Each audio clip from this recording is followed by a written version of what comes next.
we see here are both over 100 years old. The municipal building is about 55 years old, and you'll see the total difference when we get there.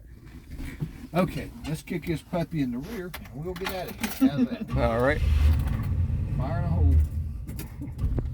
Let's wake the neighbors back up. It's Saturday afternoon nap. I can't have them having it.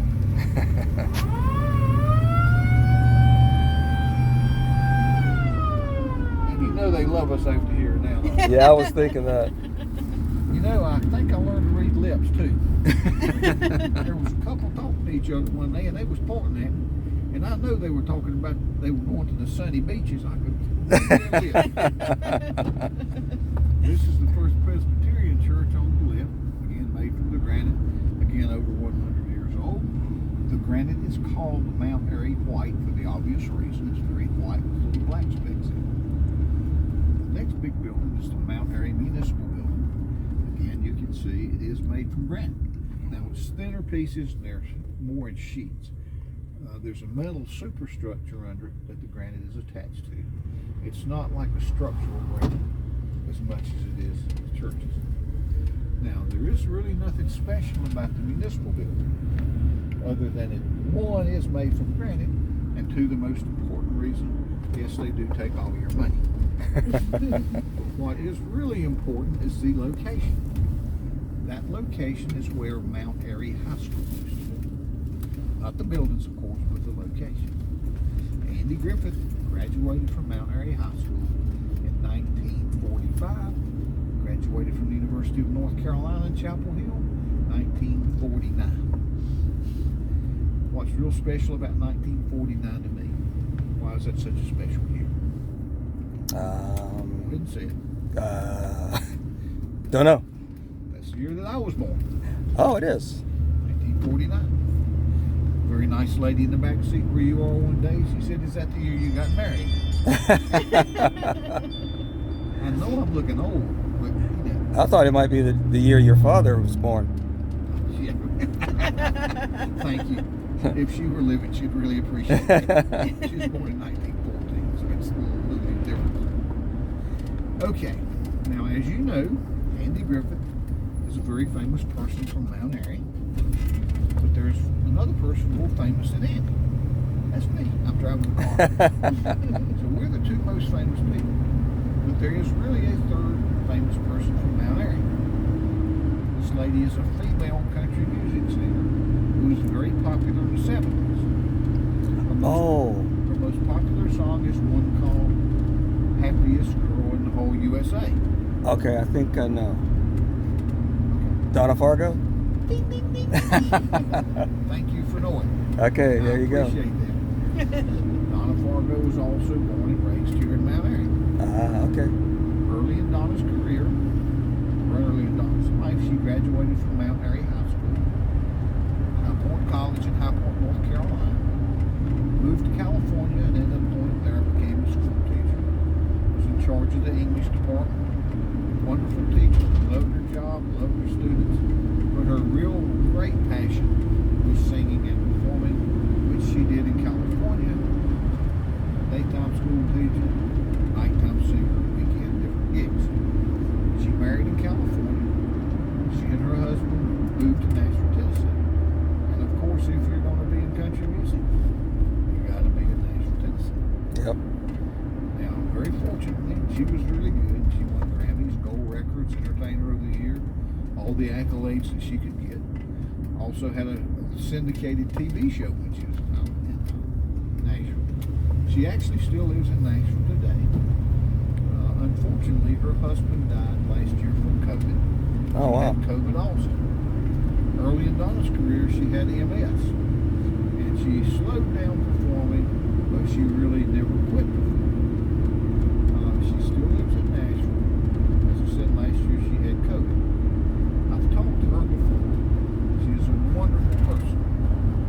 Just like a regular. She called me in my shop and didn't do some work. But anyway. Now, a lot of people have told me I have a southern accent. I can't detect it myself. Now, Donna's southern accent makes me sound like I'm away far north from you. That's funny. Okay, now I want you to start looking through the trees see it starting to get real white right along here. You can see part of the quarry. This next open space, you can see it a whole lot better. We're going to stop up here in the parking lot and talk about it. There's a big pile of it right there. Oh, wow. As you can see.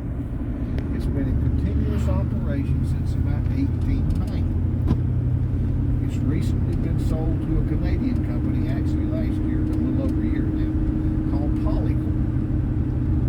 The Canadian company owns quarries all over the world.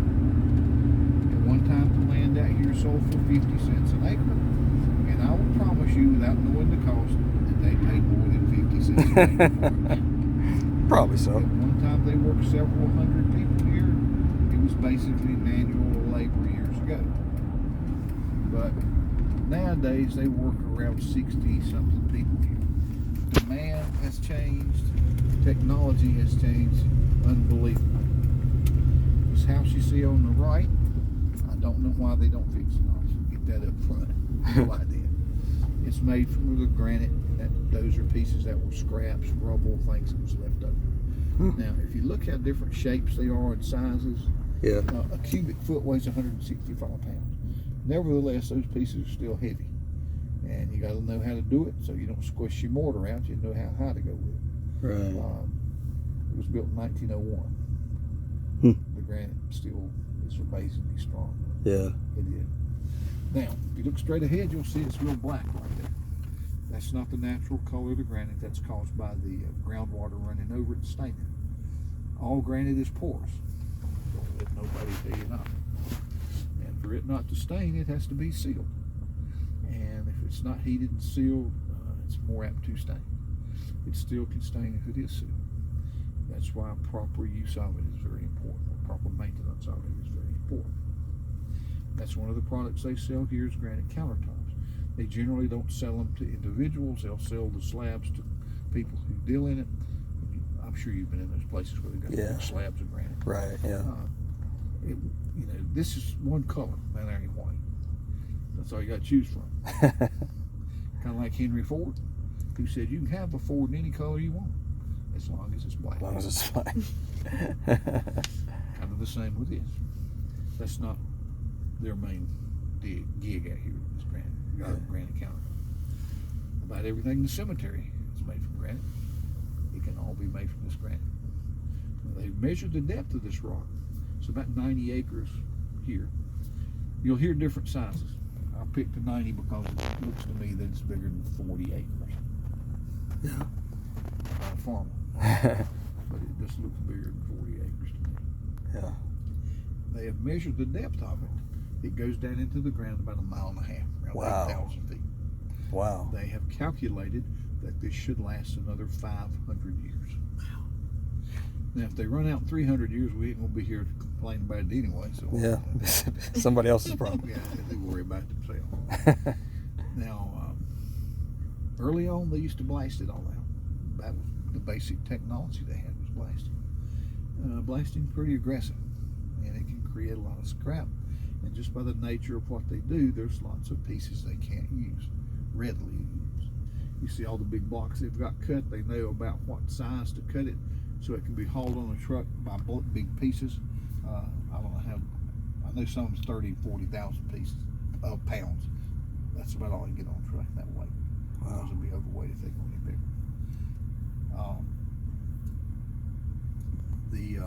The black part will be cut off of it, and we'll scrap it up for something. Now, talking about the scraps. If you look at these two buildings right here on the left, the one with the looks like a silo and the hole on the side of it, and the one that's got the brown roof on it. Just behind that, you can kind of see it looks like a truck bed sitting there, a hopper. Yeah. And that's where they dump the scraps into. They fall down into a machine called a crusher that beats it up. It goes onto those conveyor belts, and there's screens in it. The screens screen out the sizes. Coarse at top, fine at the bottom. All these piles are made from different grits or sizes of the granite. Now, some of them have very specific uses, like crushed gravel for driveways and parking lots. Another one's almost like a dust if you're putting out pavers of some type, like concrete or brick or granite. You'd have to have a layer of that down so you can level up your product. The one that's the most interesting is they crush it up about the size of a BB, maybe a little bit bigger. And I'd say it's about a quarter inch, maybe. That's a little bigger than BB. It's bagged up and it's sold as a product called Grana Grit. People who have chickens buy it. Chickens have to have grit in their diet to digest their food. Chickens do not have teeth. Find me some with teeth, they'll do real good.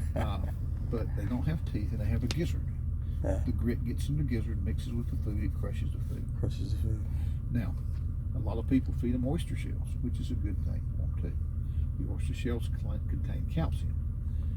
It's absorbed into the chickens and it makes the eggshells stronger, so they can squirt them out easier if they're hard. Yeah. Also, you just leave them out, but they have to have the grit along with the. Now, a lot of people just use the oyster shells anyway, that works, but you do really need the other grit. Free-range chickens don't have to have the grit because it's all in the yards where they're wandering around at. Huh. I have 4 chickens, and I knew that before I ever got the chickens, for one reason. I wasn't raised in the country. I was raised in the bustling metropolis of Mount Airy, population of about 4,000 people there. My brother was 20. He was married and I was 6. He wanted me to keep his parakeet. I'm smart, man. I know everything. I go to the grocery store, see a box with a parakeet on it, snatch it up, carry it home, pour it in the feeder. 3 days later, the bird died. Oh no. All I'd fed it was grit. Killed it dead as Julius Caesar. Oh no. Now, that sounds like a tale. However, lady sitting where you're sitting one day, she went, "Oh God, Steve, I did the same thing. My bird died in 4 days." And I go, "Thank you, God, there is somebody else on this earth that's stupid." That is a very true story. Oh man. They used to blast all of it out like I was saying. So the people around here just had to constantly hear the blasts all the Hear them time. blast, and it wasn't like it was like that. Yeah. It was. This is a big, thick piece of granite. Yeah. And a lot of it is absorbed by the sides of it. They had an idea of what they needed to do, but blasting was pretty aggressive, and it wasn't science like it is now. They don't use dynamite like we used to years ago. They use something called primer corn. Never seen that work, so I can't tell you much about it. But I do know when I was growing up, they used to blast during the day, and for sure every day at 5 o'clock they would blast. For sure. It was almost by the clock, 5 o'clock. And we'd be outside playing where I live, about a mile as a crow fly, and you'd hear them blast. And we knew one thing for sure when we heard them blast: supper time. We'd go home for supper. How about that? Now, I got a little confused because people started coming here from different places and they talk about different things. And I was playing with the boy one day and he said, "Let's go home to dinner." And I said, "No, it's supper time." He said, "No, it's dinner." I said, "No, dinner's in the middle of the day or lunch." And I thought, yeah, what's wrong? I'm going to fix that problem.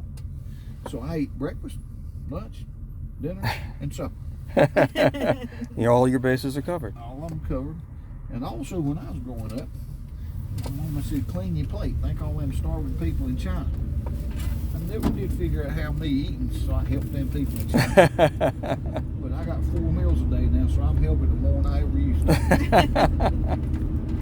There you go. Now, let's talk about Andy Griffin. Andy was born and raised here in Mount Airy. He was born in 1926. He was an only child. His dad worked in a furniture factory. His mom never really worked much outside the home. Andy was born during the years of the Depression. And Andy's parents, like most everybody else, particularly in the small rural areas, they had a hard time during the Depression. My parents did, Andy's did, and they had to live with relatives as mine did.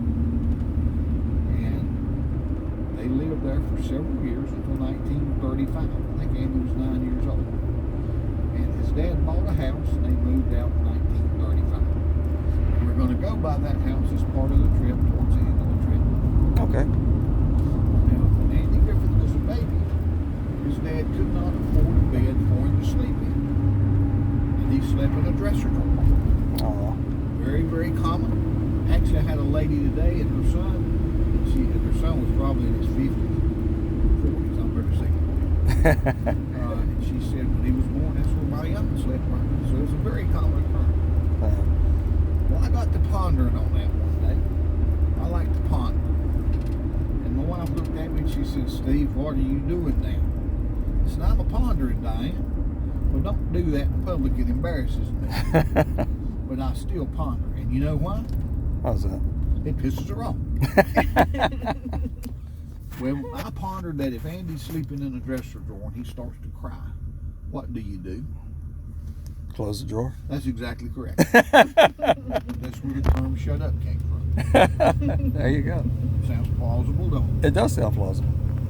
Now, there is another answer. And that answer is you change his drawers. There's a third answer. It is you open the drawer. I like all of them. They're all good, right? Sorry, dog won't wag his own tail. Now, growing up, Andy grew with work. I'm sure you did, and y'all did too.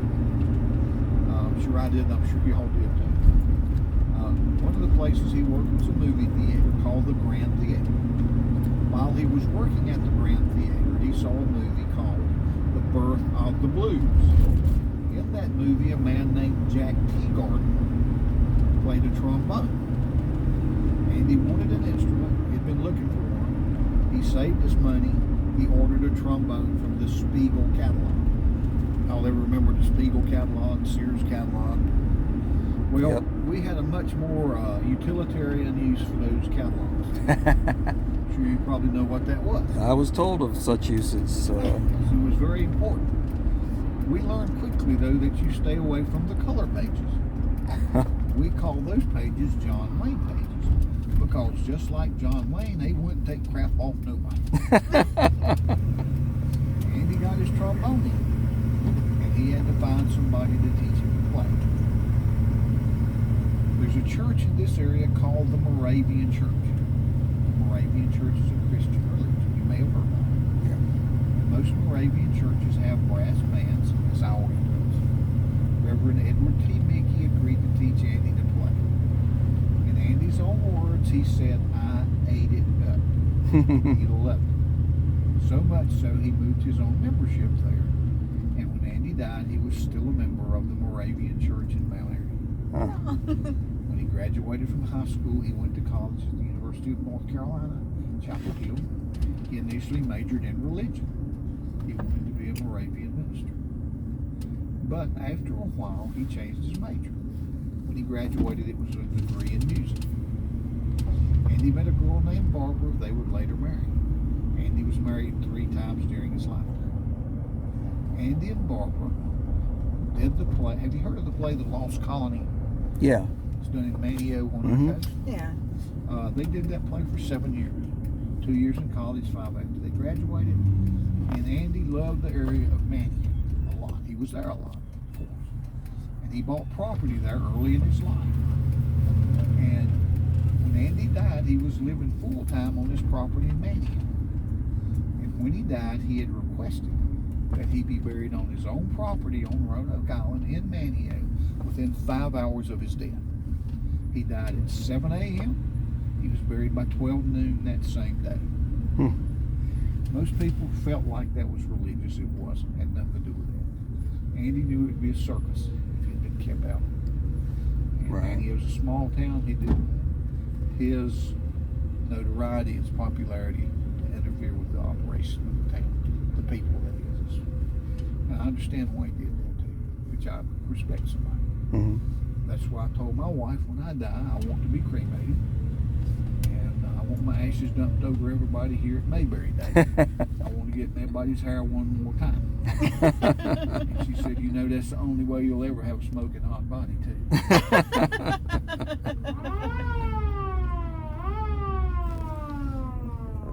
Now, if you look on the left, you'll see Barney's Cafe. Mhm. That's the name for Barney in the show. And on down a little bit further, I'll show you some other stuff. Now, Andy and Barbara graduated from college. And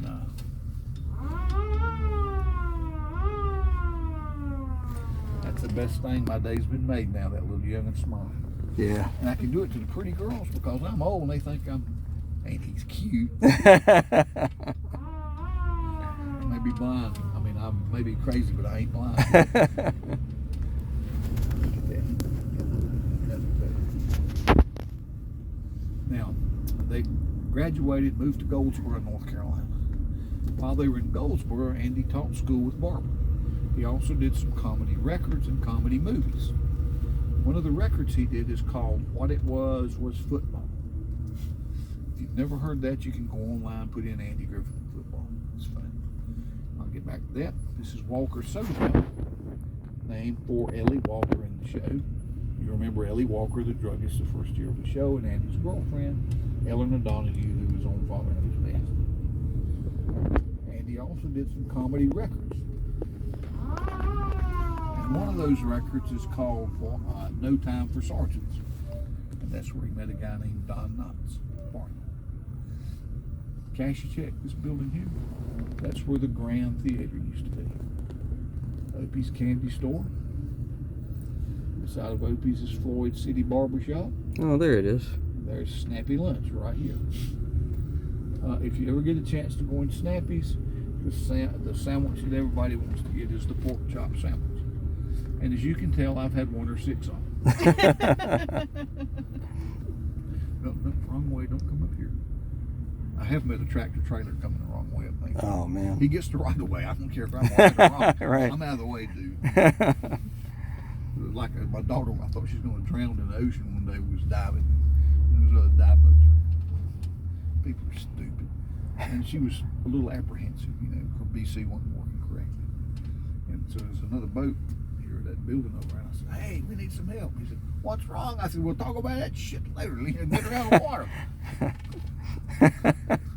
What's wrong? What's wrong? Well, can I explain it later? Yeah, I'm over here drowning. You want it later? But anyway, that's just an example. Yeah. Okay. I told you about Andy doing No Time for Sergeants. They were lifelong friends from that point. They did like No Time for Sergeants.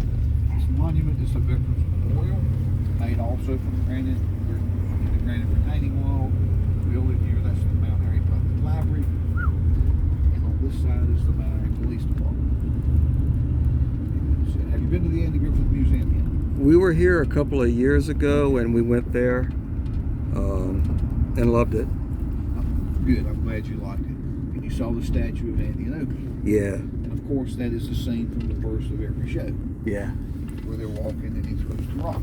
Yeah. And have you heard the story about throwing the rock? No. Well, the show started in 1961. Opie was 5 years old. And he couldn't chunk it far enough to hit the water. So a stagehand hid in the bushes. And the time the armor looked like Opie was throwing it. Of course, as he got older, he could do it himself. And they didn't do it every show. That was that group until they did another filming of it, so he could throw it. Pretty interesting to me. Yeah. Andy first performed in public when he was in the 3rd grade at Rockford Street Elementary School, beside the playhouse. He and a friend of his wanted to sing at school assembly, which was Friday. Andy said, we were sitting there and they called our name out and I stood up. But my buddy Albert, he never moved. And he said, I don't know what possessed me, but I walked on stage and I did 2 courses of Put On Your Old Gray Bonnet. Brought the house down. He said, you know, it was kind of nice to have people laughing with you and laughing at you. I think we all kind of feel that way. Yeah. My favorite comedian of all time is Robin Williams. Yeah. He was brilliant. Yeah, he was. He was. He was not just funny, he was very intelligent too. Yeah. Y'all excuse me just a minute.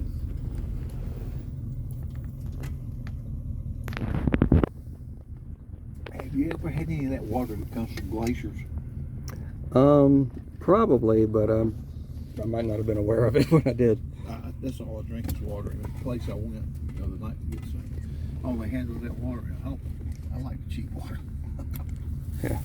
Old enough cheap water's still good. Right. God, that glacier water you could tell a difference. Did you? Yeah, yeah. I know, that ain't got nothing to do with the show. I just had to take it. I was going to put Andy on the glacier and digging. That's what he did. Okay, now this is Andy's home place.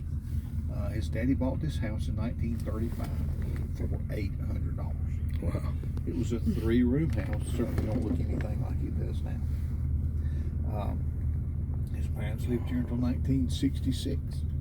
In 1966, Andy was living in California doing the show. He always had his residence in Manio, North Carolina. And he was doing the show. His parents were getting old and had some health issues. Pardon me. Andy was an only child. He wanted to take care of his parents. He moved them both to California so he could look after them. They both lived in California until they died. They both are buried in Forest Lawn Cemetery in California. As we said earlier, Andy's buried in Manio, North Carolina. Don't know why nobody knows. I don't know if really anybody knows this living. But anyway, they're buried there. Andy sold the house in 1966 for $6,000, which was a very reasonable price in those days too. Of course, the show was just another TV show. You know, it wasn't like the phenomenon like it is now, and it is a phenomenon. Yeah. Never been off the air since it's been on. Yeah. Which is remarkable. That's incredible. I'd like to have a quarter for every episode of any of them that we show. I'd be counting quarters till I die. Now, it was sold, and eventually Hampton Inn ended up with it. Hampton Inn here in Mount Airy. Now, if you do want to stay here, you can call the local Hampton Inn. You tell them you want the Andy Griffith home place, and they can work out a schedule and time when you can come. In the summertime, I'll grow hair before you can find a place. Now, if they have one day open and you're that flexible. I had a guy this past summer who got a motel room here for a night. The next night he spent here, the next night he spent it back at the other motel. I ain't moving 3 times. No. But everybody's different. You know? Yeah. And I understand. Don't misunderstand that. Hardcore fan. Let me tell you this story. I got back the other day to Wally's. There was a young girl with me, probably 8, 9 years old. Huge fan. We're in another generation now. This is about 4. Wow, yeah. She asked questions. She was so smart. I got out of the car. I walked around over there and she walked up to me. And she handed me a pencil and a piece of paper. And she said, "Can I have your autograph?" Oh man, I was done. You know? I could give her the house if you'd asked me. The first time since That's I've so been sweet. in elementary school that I wrote my name so somebody could read it. That's sweet. But anyway, yeah, it was. I bet it got you, yeah. Yeah, it truthfully, with all the joking aside, that's probably the highlight of all the trips I've ever done. Yeah. That once, a lot of great people like y'all that interact, and you have funny things happen. I had a guy one day, I was throwing all this pasta against the wall. None of it was sticking. He looked like Howdy Doody. Nothing, no movement, nothing. Got through, I walked around my car and said, "Sir, I appreciate you going. Hope you had a good time." He said, "Man, that was great. I sure did enjoy that. I really come back." We're in the same trip, you know. You never know how it's landing, right? You really don't. Yeah. And I want to make people laugh. I want them to feel like they get something out of it. Yeah. $40 is $40. Yeah. Oh, yeah. I remember when I made $1 an hour. That's what I made for a week working was $40. That's hard to imagine. It really, but I did. Yeah. My daddy worked for 10 cents an hour. Mm. I told him I made 10 times what he made, and I thought he was going to kill me. But anyway, when Andy moved in here, there was no front yard. The sewer line came from the house to the street. There was no yard, so it was kind of suspended, hanging in the air. Andy said as a boy, he would walk on it like a high wire, swing on it like a swing, and ride it like a horse. The toilet was on the back porch. Years ago, that was the custom because a lot of people thought it was not sanitary to have a toilet inside of a house. And a lot of the older guys would say people have gone crazy. This is a fact. People have gone crazy. They're going outside to eat and coming inside to crap. Makes no sense to me. I understand. There were 3 rooms in the house. There was a kitchen with a wood cook stove, no central heat. Another room had a fireplace. The only bedroom had no heat in it at all. Andy said when it was wintertime and it was really cold, Andy said I would stand beside the fireplace as long as I could, get just as hot as I could get, run, jump in the bed. My mom would cover me up with about 10 quilts so I'd stay warm. You know, the interesting thing of all of that happening to all the people like that, they lived, didn't they? They lived, yeah. The main thing, they all lived. Not as good as some, not as bad as some. They lived. Yeah. This was a working man's neighborhood, as you can tell by the houses. These condos were built by the guy who actually bought this that owned Hampton Inn. He lived here, this was here. When he died, this, that, we went to sell it, Hampton Inn, and some other properties. And if you look down the driveway, there is somebody staying there today. If you look down the driveway, you can see it's got a very nice backyard. It's got a little deck back there. Yeah. I would love to have that lot. To be very truthful, I would love to have a backyard like that. Yeah. Of course, I've been through that too, with bigger houses and little houses too. Yeah. Now, the lady who lived in this house, Vera Spann, sold the house to Andy's daddy when he bought it in 1935. And I think I remember, because I tell you, Andy was married 3 times. 3 times. And he never had biological children. Andy and Barbara, his first wife, adopted 2 children. The first child they adopted was a boy, and they named him after Andy, Andrew Samuel Griffith Jr. And they called him Sam. Sam also lived in California, and unfortunately, in Sam's life, he had some problems. He died in California, and he's also buried in Forest Lawn Cemetery in California, where Andy's mom and dad's buried. His daughter's name is Dixie. Dixie lives in Denver, Colorado. Now, each year we have Mayberry Days, which is the last full week of September. And it's a wonderful time to come. If you ever come, be sure that you are here on Saturday morning at 9 o'clock for the Mayberry Days Parade. You will not be disappointed. You'll have to do that. Andy's daughter Dixie comes to Mayberry Days. Oh, cool. She and a friend of hers dress up like Daphne and Skippy. Remember the Fun Girls? Yeah. Oh, yeah. Oh, wow, yeah. Yeah. Yep. Oh, Barney. Well, had you ridden with me on Friday or Saturday of Mayberry Days, you'd have noticed on each of my cheeks was my souvenir from Daphne and Skippy. And I wore those lipstick traces very proudly. I bet. I'll bet. Somebody said, well, Steve, what's your wife going to say?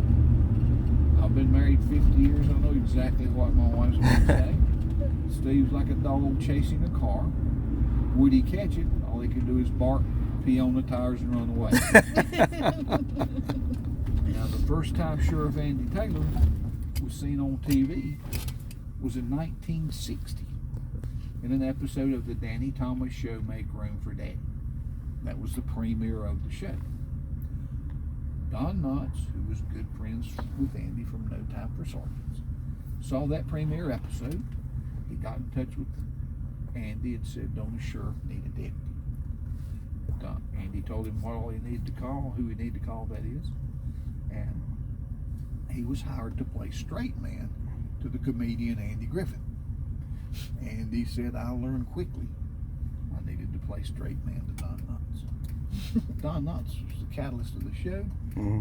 Andy realized that because Andy also said, had I known the show was going to go in the direction it went, it could have just been called Mayberry. To take his name off of the show and say the show is good or better, pretty big man to do that. Yeah. Well, folks, we're just about back at the barn. Do you have any All right. question about anything or anything I can tell you about? Or? Well, I tell you, I'd like to have your autograph. Thank you, but you already got beat. Oh, ATM. Oh, yeah, okay. Forgot about that. Oh, yeah. I'll go. Yeah, they still